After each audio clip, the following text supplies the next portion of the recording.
There's so much noise out there and so much fight for our attention that people really want to find an idea that really inspires them. And if that idea comes from a brand or an organization or an individual, it might just kind of stop you in your tracks. It might be able to crystallize how you feel. And it probably, once it does that, it probably will get you to do something, activate you. So think of a movement as like a force. Welcome to Uprising. Each episode looks inside what it takes to lead the most dynamic and successful cultural movements. Some of them in the business world, some in the social realm, some in politics, and some in between. To see why people start uprisings, what gives those initiatives momentum and keeps them going, and most important, what lessons can you learn from these movements and how to apply them to your business and even personal life. Let's explore the secret to sparking movements that move people into action. Passionate ideas. Controversial ideas. Uprising ideas. The power is now in the hands of anyone. To start a cultural movement. Today's Uprising Pod is brought to you by warbyparker.com. Get a free 5-day home try-on at www.warbyparkertrial.com/uprising. 5 pairs, 5 days, 100% free. Hi, welcome to the Uprising Podcast. This week, I am going to interview myself. I have been asked by a number of callers or emailers and listeners of the Uprising Podcast to talk a little bit about what cultural movement is, why movements are relevant, and why a movement in 2017 makes a lot of sense for companies wishing to transform their culture, to drive change inside their organizations, and also for companies, organizations, and brands that want to move people to move their products and grow their businesses. So I thought I'd spend a few minutes just kind of riffing here about the idea of movements and the times we're living in. So welcome to the age of movements. I've been banging on about movements for about 20 years now, ever since I worked in marketing and advertising in Sweden. I started my career there in Stockholm, working with a lot of Swedish multinationals, and they were brands that really didn't believe in kind of pushing and hard selling product on consumers. On the contrary, they thought the key to success was to create likability, and moreover, they felt that they wanted to make the world a little bit better by trying to solve some of the bigger issues facing the world. And so when they set out to sell their products around the world from Stockholm, they started to build brands, of course, but they built brand purposes. But deeper than that, they communicated a philosophy. And the philosophy made a lot of sense to people living in countries all over the world. So, for example, I worked with IKEA for a long time, and IKEA, as a company, set out to democratize style. Probably the first brand to do so. And it was almost like a movement. They went around the world with this idea that not only the rich deserve beautiful furniture, but everybody did. And you think back to other Swedish brands like Volvo, they were about selling well-made cars, of course they did that, but they were really about wellness and safety and bigger, more relevant ideas than just the product.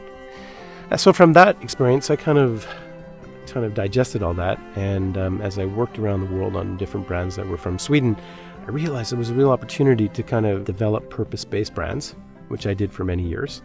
But then I thought, well, purpose is great. You know, it's kind of the expression of mission, but it takes it to one step further in that it puts the mission in the context of the consumer's benefit. You know, in the case of Pampers, it's less about creating a poop catcher and more, when you look at their purpose, about baby development. And that's a really wonderful guiding light for engineers inside Procter & Gamble when they're devising the next diaper. You know, it shouldn't be designed just to catch poop. It should be designed to make the baby more agile and create more freedom, movement, because that stimulates the brain and that leads to baby development. Marketers, branding people, agencies have been talking about brand purpose forever. So I'd like to point out that brand purpose is in the service of the brand and the company and the product, whereas a movement connects with people and is in the service of what matters to them. In the case of movement marketing, the company and or product gets to come along for the ride and enjoy greater affinity. Traditional advertising is too limited. The thing about purpose is, it often comes out with these kind of clunky lines that work internally, but they don't necessarily kind of connect with the heart and the soul and the passion of those building the product and also with the consumers who are buying the product. And that's where my philosophy of movements, I think, is relevant. One holistic idea that inspires people within the company, sort of the activation of purpose within the organization, and then externally, it engages with people based on what they care about, what matters to them. And that's really the sort of basic idea around movements.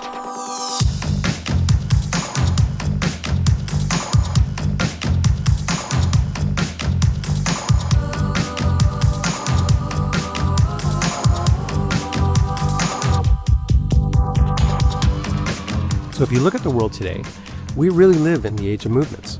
This is the age where people are voting for ideas that they feel passionate about.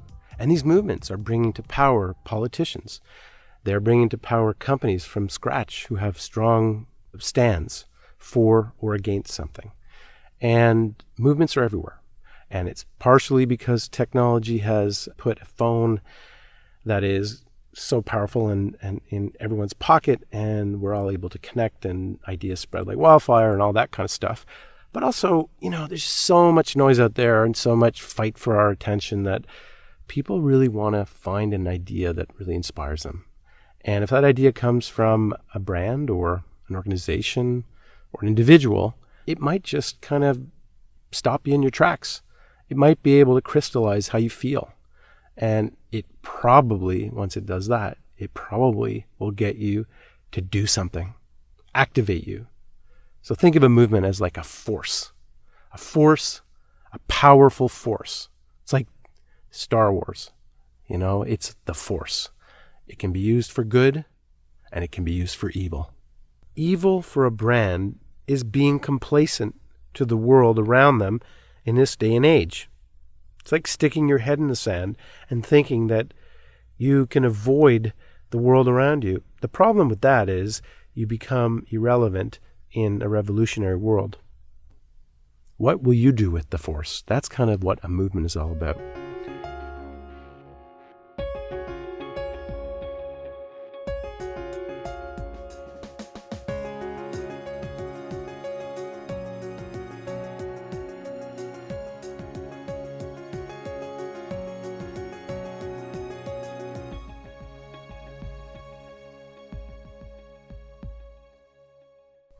So welcome to the Age of Movements. And a bit about my background. I wrote a book called Uprising, and that was a book that was intended to put on paper this whole idea of what a movement is and how you build a movement and look at, 50 companies and brands and organizations that are building movements. But I run a company called StrawberryFrog, which is kind of a tight group of, it's almost like a cult, but it's like a tight group of cultural engineers and strategists and designers and creatives that really are movement makers. That's what we do. We create movements. And the reality is movements can change the world. That's what movements do. They get people to do something, and more often than not, it can lead to a better world. Now that's important because I think fundamentally it's in the interest of business to solve some of the bigger issues we face in society. So creating a meaningful difference within an organization and outside the organization is very powerful in driving sales. But the ultimate goal, in addition to creating likability, I like this brand, therefore I want to spend more time with it, I want to buy it, is where our consumer culture is today. But in addition to that, I believe that organizations and companies can it's beneficial for them to solve the bigger challenges that we face in the world. And it makes sense because if people live longer and they live in better environments and they make more money, they will be able to buy more stuff. And if they buy more stuff, then companies do better, and economies do better, and societies do better, and we all gain. So it is actually a huge cycle that actually, I think, has a positive result at the end of the day. So movements can change the world. And we can certainly talk about that a lot, if you wish, at some point. So the first point about a movement is you really have to find what you stand for and stand for it. That's really the kind of fundamental starting point with a movement. So if you think about it, it's very hard to lead a movement, whether it's a social movement or it's a movement that, is going to drive change, it's a noble movement, or it's even something small about trying to move a product. You've got to stand for something. You can't act like an ostrich and put your head in the sand and just let the world move beyond you, because you're going to become irrelevant in a revolutionary world. Obviously, companies need to do this, and they need to be reassured that a movement moves people to move product. But more than selling, you can sell and change the world. You can sell and activate people. You can sell and motivate bigger engagement. The world is a revolution right now. Technology, change, volatility, everything's happening so quickly. So you really need to engage with that world. And the way you do that is by putting a rudder in the water and having a point of view. I stand for this. I believe that there's a wrong that needs to be righted. I champion these ideas. That's what people want to hear today. And that's what is going to inspire them to get behind you. So again, I want to repeat. Companies today can use a movement inside to transform their employees into people who care about things that the company considers to be important. It could be health. It could be progress. It could be performance related. Whatever it is, movements can move those people to do great things, empower them and inspire them. And then externally, movements can define and activate purpose. A lot of companies have talked about purpose lately. But purpose, as I mentioned earlier, has limitations. So outside the company, a movement is the activation of purpose, and it moves people to move product and take action. One case in point is a wonderful organization that we've had the privilege of working with called SunTrust, where we worked closely together with a number of people to come up with a movement for that organization called On Up. Now, On Up is the evolution of their purpose.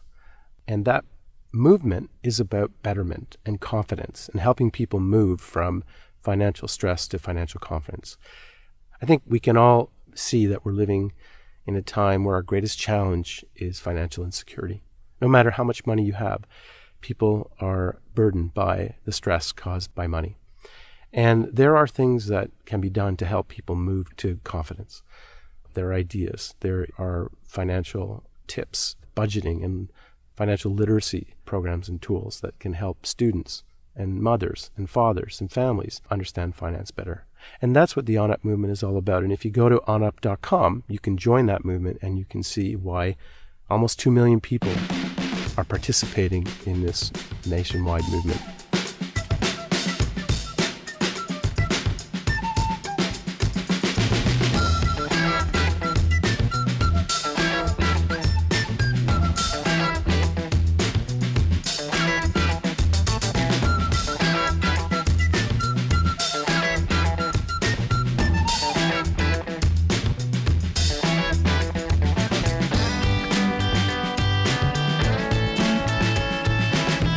So the starting point of a movement is a brand building idea with cultural relevance beyond the product category. And that's the cultural side of it. When we talk about a cultural movement, that's the cultural side. The movement side is involving employees and activating consumers and not broadcasting to them. That's the movement part. We want them to do something. We want that can-do spirit. We want them to participate, but we want them to go out and do something and change behavior. So what could a movement be? I mean, this is a really great example. I was asked once by Procter & Gamble to give an example of what a movement could be. And I used the example of Mr. Clean. And Mr. Clean is a great brand. It's been around a long time. It is an iconic cleaning brand. It features a tall, bald-headed gentleman in white body hugging attire with a big golden earring. And the question is, how can that brand become relevant in 2017 to new millennial culture? And traditional advertising would try to make him more, he would clean in a more innovative way, or perhaps he cleans in a way that makes him out to be a superhero. And I think that was a bit of the attempt that Mr. Clean marketing team did in last year's Super Bowl, where they updated the character and we saw him in a very state-of-the-art CGI television commercial. But if you think about Mr. Clean in a broader context, how could it become a movement? Is it possible that that character could spark a movement? Or the idea of Mr. Clean could spark a movement? Well, I think it could. And here's the way I would tackle it. Mr. Clean is a leader in the cleaning space. But instead of looking at the product and starting with the benefit, I'd like to start instead with what's going on in consumer culture, what is happening in our world. And I think there's like 3 or 4 things out there that are super interesting. So number one, consumers today are very open to a DIY culture, the idea of do-it-yourself. Home Depot and other brands have really done a great job of helping us, have DIY at our fingertips so we can move quickly and find products that we can go home and then do it ourselves. And there's lots of entertainment programs that are all about do-it-yourself. The second thing that I think is a really interesting insight is I'm a parent, and I find it incredibly frustrating when my kids are on their phones. And they're on their phones all the time, and these phones suck them into this vortex where I've kind of lost touch with them. And I think a lot of parents probably feel the same way. It's incredibly frustrating and saddening for me to see my kids sucked into this world. I wish I had a more intimate relationship outside of technology. Next, the economy's made it difficult for families to have maids, or it's just become harder to have help cleaning up the house. And the next thing is that the culture today, young people don't know how to clean. They don't know what a broom is. Really, it's like the world has become this weird space where kids are involved in entertainment all the time. They lost sort of the basics of how you clean your house. So I think Mr. Clean, being the leading brand in the cleaning space, could create a gamification movement that rewards families to get together and do a DIY cleaning interaction with parents and children, that get them off their phones, that bring parents and children together, that teach children how to clean, how to pick up a broom and a mop and be part of taking care of themselves and their house. And that could be a movement that I think people would embrace, because it would be fun, it would be helpful, and it would be emotionally important for all the participants, and it would be rewarding. So I don't expect Mr. Clean to give me a call tomorrow and say, hey, that's a great idea, let's do a movement. But I wanted to use that as an example of where an advertising campaign would be and what a movement really could represent. For you, the listeners of Scott Goodson's Uprising Pod, Warby Parker is offering a free 5-day home try-on to give you the opportunity to check out their glasses. To get your home try-on today, go to warbyparkertrial.com/uprising. Again, that's warbyparkertrial.com/uprising for your free 5-day home try-on. A movement is a brand's best friend. What can movements do? I mean, when we've been doing movements for 20 years. What can a movement do? Well, it can brutally grow business. One case in point is Sabra. We helped launch the Sabra brand from scratch. Sabra was the 4th brand in the hummus market. The big leaders in the market were Nestle Tribe and Kraft Athenos. Both of them had over 30% share. There was the oldest original brand in the market called Cedars that had over 12% share. And then there was this new brand that came into the market. Now, those 3 brands that were in the market controlled 8% of the American food market, which were dubbed as foodies. People who were interested in fresh organic tomatoes, and people who shop at Whole Foods and, really into food. And those 8% of Americans, that was the target that these leading brands focused on. And we were like, okay, we can create a movement in that segment, but it's pretty limited. I mean, if we're really, really good, how much share can we get? Maybe 10, maybe 15% as the 4th brand. So instead, we looked at the broader picture and we said, instead of going after the foodies, we're going to go after the 92% of Americans who eat spray cheese. Those Americans who order Chinese food all the time or love ranch dressing. Those 92% of Americans represent an amazing pathway to enormous growth. And so that was the audience we focused on. And our movement was a food intervention movement. We wanted to create the greatest food intervention in America to get people off spray cheese. And as a result, Sabra grew. We launched the brand in Queens, on the East Coast, but then instead of going to LA or the Hamptons and other foodie places, We went to Pittsburgh, and then we went to Cincinnati and Cleveland and Seattle. And the brand started to grow and grow and grow. And today, the brand is like over 60% share. Tribe is less than 5%. And Athenos, well, I don't even think they sell hummus anymore.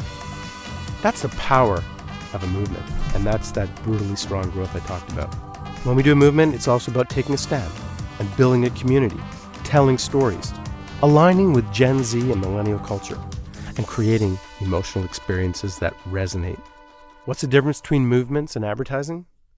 Movements are sustainable. Advertising are finite cycles. Movements are rooted in passion. Advertising is rooted in product. Movements are multi-platform. A movement idea can be expressed in an event. It could be expressed as a film. It could be expressed as a digital experience. It could be expressed on something on your phone. It could be expressed in a speech. Advertising uses traditional media. Movements create conversations and stimulate debate. Advertising is all about talking about yourself, this great company of ours. Movements inspire behavior. Advertising influences behavior. Movements are open-ended. Today, people talk about having a huge funnel, bringing lots of people in. No matter whether they're the right customers or the wrong customers, just bring them in. Movements are open-ended.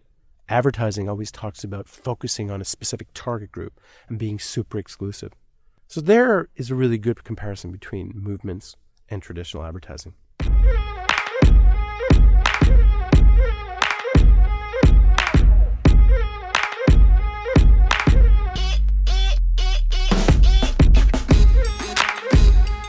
Today, companies and brands do not exist outside the real world. I mean, just think about it. These are ideas that align with culture and are shaped by human experiences and societal shifts. Why, for example, are women across this country, moms across this country today embracing yoga culture? It wasn't an ad campaign. It was something that shifted in society that made it not only accessible to moms, but socially permissible to have moms doing yoga and buying yoga wear. And that market has exploded. That's an example of a movement. Understanding how a brand's purpose or benefit fits within the cultural landscape is a critical first step in identifying opportunity. Modern brands invest in understanding ideas on the rise in culture, connecting the dots between culture, the company purpose, and the benefit. For years, I've studied movements and developed movement strategies for brands. And really, there's like two types of movements that I think are identified. First is like mass participation, where a movement idea is embraced by pop culture. And second is like social change movements, where your idea really does change society or culture. And both are really powerful ways of amplifying your idea, your stand. And there are a couple of steps that are really important in order to get your movement out there. The first thing you need to do is you really need to define the change you want to make in the world. And you need to really understand how that change connects back to your brand benefit or your brand purpose. Otherwise, it's totally irrelevant. You need to also understand your target people. What matters in their lives? I mean, truly, what really gets under their skin? What do they care about? You also need to be purpose-inspired and benefit-driven. You need to connect to those things. You should provoke some kind of reaction. Your goal is to break through the walls of indifference. People don't care, and there's so much noise out there. You really need to provoke a discussion in order to get a reaction. It's like reaction, relation. First, you need the reaction in order to get the relation. You should create your own type of language. So if you go back to the SunTrust example, when I wrote the line "on up," it was a way of communicating an idea of progress and betterment in our own word. It was a kind of word that was created by by mixing onward and upward together. And we have our own term, "on up," which is used in a lot of interesting ways. And the partner agencies we work with on that have done an amazing job to expand that in so many wonderful ways. You need to influence the influencers in a movement and get your content to the most passionate fan base so they can spread it further and then amplify it in a much larger way. Finally, you need to be super clear of what you're asking your fans to do. What must they do to be part of this great movement? We aren't in the business of advertising. We are in the business of movements. We are movement makers. This is less about a call to action. This is about a call to arms.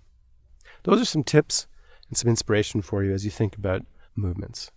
Hope this has been helpful, and if you have any questions, I'd be delighted to answer them. Thank you for joining the Uprising Pod today. Next week, we'll be back, and we will have an amazing interview with the founder of Candy Voice, the world's first voice cloning company. And we're going to talk about the impact of artificial intelligence as a movement, this sort of quiet rise of AI and the impact that represents. But in addition, we're going to talk about a really cool technology that is able to take 160 sentences from a human being and turn it into a perfectly cloned voice. So stay tuned for that show next week. Thanks for joining. This is Scott Goodson, and this has been the Uprising Podcast.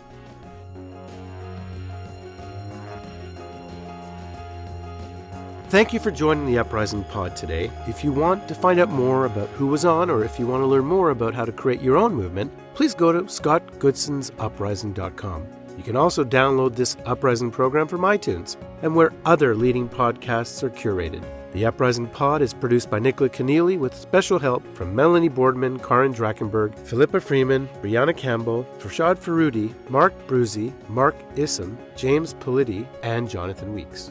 My name is Scott Goodson, and you've been listening to the Uprising Pod, where we can learn about movements and uprisings that are shaping our world, in business, in society, and in between. For more on cultural movements and movement marketing, be sure to pick up a copy of the best-selling book Uprising, How to Build a Brand and Change the World by Sparking Cultural Movements, available on Amazon.com. The music for the Uprising Pod was created by Charles Duchateau. If you have a moment, please do give us a favorable review on iTunes so that our movement moves up the ranks of the iTunes podcast list. And if you have ideas for future shows, please let us know by going to scottgoodsonsuprising.com. Thank you, and speak to you soon.